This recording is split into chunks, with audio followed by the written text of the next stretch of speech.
এখানকার বোরিং বা ডিপ টিউবওয়েলেরও পানি সাকসেস না, অত্যন্ত লবণাক্ততা। মিষ্টি পানির অভাবে যেখানে একসময় ফসল উৎপাদন প্রায় বন্ধ হবার উপক্রম হয়েছিল, আর সেখানেই গড়ে উঠেছে সূর্যমুখী ভিলেজ। পাশাপাশি কৃষি অফিসারদের সহযোগিতা ও দিক নির্দেশনায় বর্তমানে সূর্যমুখী, তরমুজ, ধান সহ বিভিন্ন কৃষি ফসল আগের তুলনায় অনেক বেশি উৎপাদন হচ্ছে।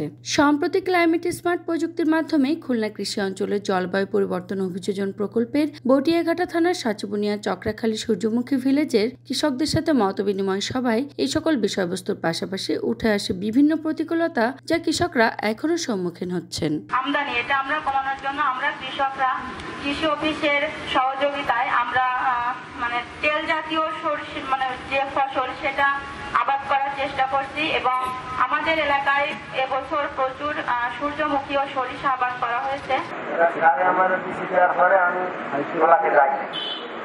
লাগাইছি 14 করেছি, আমি একদিকে মানে 1 ফুট 3 বছর সাথে এটা লাগাইছি, ম্যাক্সিমাম ফুল সব এরকম। এমনকি আমরা 1 নম্বরে কোনো জায়গায় যে অনেক মানুষ আছে জাল খাবো, যে দুটো মাছ করবো, এরকম কোনো জায়গা আছে। বিশেষ করে এই গজালমারি, বাটমারি অনেক খালি আছে, জল সরার জায়গা নেই। আমরা ফসল করবো কিন্তু খালের জল পাইনি, খালের গভীরতা নেই। আমাদের পানির বিশাল সমস্যা। আমাদের ধানের 3টা ভাগ করা হয়, একটি পায় মালিক, একটি কৃষক, একটি পায় পানির মালিক।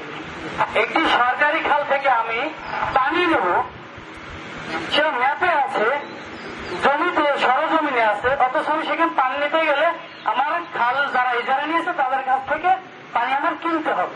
জলবায়ু পরিবর্তনজনিত কারণে খুলনার বটিয়াঘাটা উপজেলার কৃষকরা মিষ্টি পানির অভাবে দীর্ঘদিন কাঙ্ক্ষিত ফসল উৎপাদন করতে পারেননি। ক্লাইমেট স্মার্ট প্রযুক্তির মাধ্যমে লবণ সহিষ্ণু বিভিন্ন জাতের ফসল উৎপাদনে ভূপরিস্থ পানির উৎস বৃদ্ধির প্রতি জোর আরোপ করেন কৃষিবিদগণ। দীর্ঘদিন ধরে এই অঞ্চলের মানুষ যে সূর্যমুখী উৎপাদন করত, কিন্তু এই সূর্যমুখী উৎপাদনের গুণগত মানসম্পন্ন যে তেল, এই তেলটি কিন্তু কৃষকের জন্য পাওয়া খুব কষ্টসাধ্য ছিল।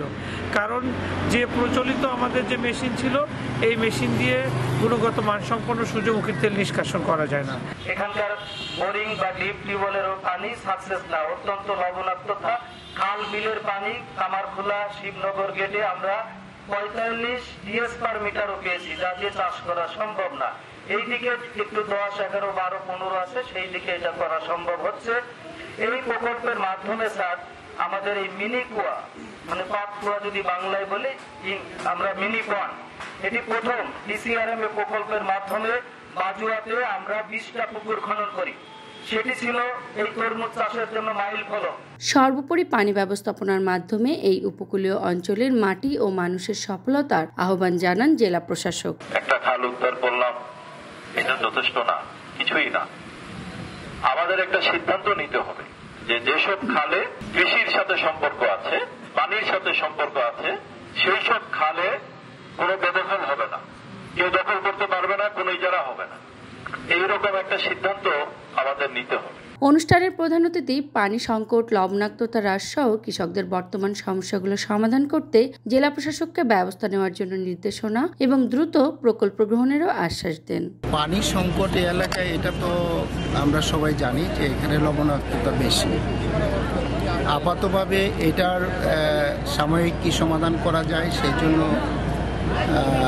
কৃষি মন্ত্রণালয় সহ পরিকল্পনা মন্ত্রণালয় এটা চিন্তা ভাবনা করছে এবং প্রকল্পের মাধ্যমে বিশেষ করে খাল খনন করে কিভাবে মিষ্টি পানির সহজলভ্যতা বাড়ানো যায় সেই জন্য প্রকল্প নেওয়ার চিন্তা করছে।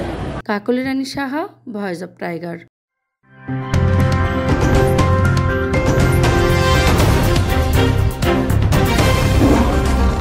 Voice of Tiger.